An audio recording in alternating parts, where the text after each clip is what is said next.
इच्छा, आशा, अपेक्षा, आकांक्षा, यही सब मानव समाज के चालक होते हैं। नहीं, यदि कोई आपसे पूछे कि आप कौन, तो आपका उत्तर क्या हो?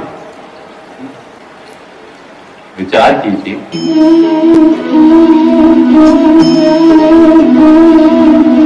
आप तुरंत ही ये जान पाएंगे कि आपकी इच्छाएं ही आपके जीवन की व्याख्या।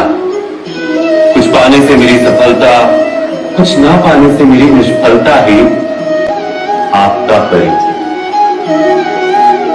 अधिकतर लोग ऐसे जीते हैं कि स्वयं भीतर से मरते रहते हैं, किंतु अपनी इच्छाओं को नहीं मार पाते। इच्छाएं उन्हें दौड़ाती हैं जिस प्रकार मृग कृष्णा मृग को दौड़ाती।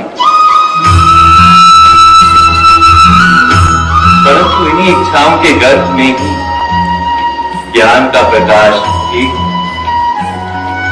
कैसे? जब इच्छाएं अपूर्ण रहती और टूटती, तब वहीं से ज्ञान की किरण प्रवेश करती है मनुष्य के हृदय। ना, ये कथा नहीं है केवल इच्छाओं के संघर्ष, नहीं है केवल महत्वाकांक्षाओं से जन्म लेने वाले भयावह रक्तपात। ये कथा है इच्छाओं के गर्भ से उदित होते हुए ज्ञान।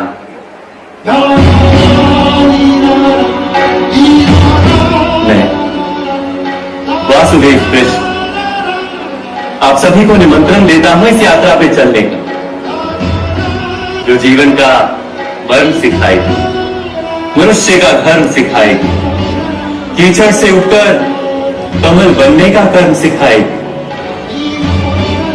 और इस यात्रा का नाम है महाभारत।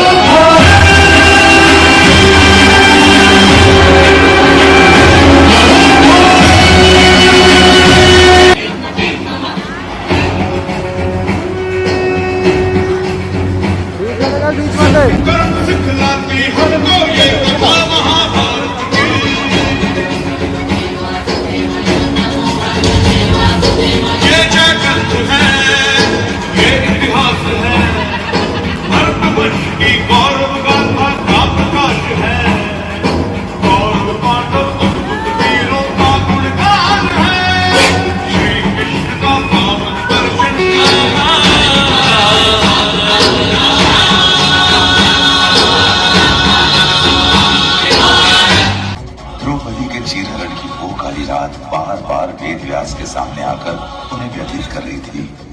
साथ ही उन्हें ध्यान आ रहा था द्रौपदी के श्राप का परिणाम, कुरुक्षेत्र का वो महासंग्राम। उस महाविनाश का ध्यान कर महर्षि वेद व्यास का धैर्य टूट गया और उन्होंने सृष्टि के रचयिता ब्रह्मा जी को बुलाकर उनसे पूछा कि क्यों हुआ ये महायुद्ध। ब्रह्मदेव ने उत्तर दिया कि इस महाविनाश का उद्देश्य मानव जाति की भलाई था और उन्होंने वेद व्यास को आदेश दिया कि आरंभ से अंत तक इस महायुद्ध की पूरी कहानी को एक ग्रंथ का रूप देकर आने वाली पीढ़ियों को प्रस्तुत करें। और इस कार्य में सहयोग ले विघ्नहर्ता श्री गणेश का।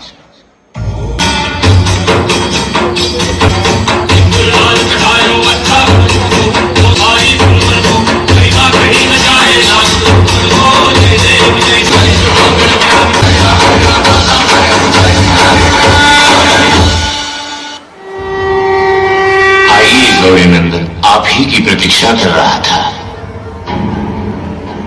संसार की प्रतीक्षा का क्या करे चार भुजाधारी, उस महाकाव्य की जिसे मैं रचूंगा और आप लिखोगे। मैं लिख तो दूंगा, किंतु आपको मुझे एक वचन देना होगा। कैसा वचन? आप बिना एक क्षण भी रुके पूरी कथा सुनाएंगे मुझे। यदि आपने विश्राम लिया या आप रुके तो मैं ये कथा नहीं लिखूंगा। यदि ऐसी बात है तो मेरा भी एक निवेदन है, मेरे भी हर श्लोक का अर्थ समझकर ही लिखिएगा महाकाव्य। ठीक है ऋषिवर, किंतु अब ये बताइए इस महाकाव्य का उद्देश्य क्या है?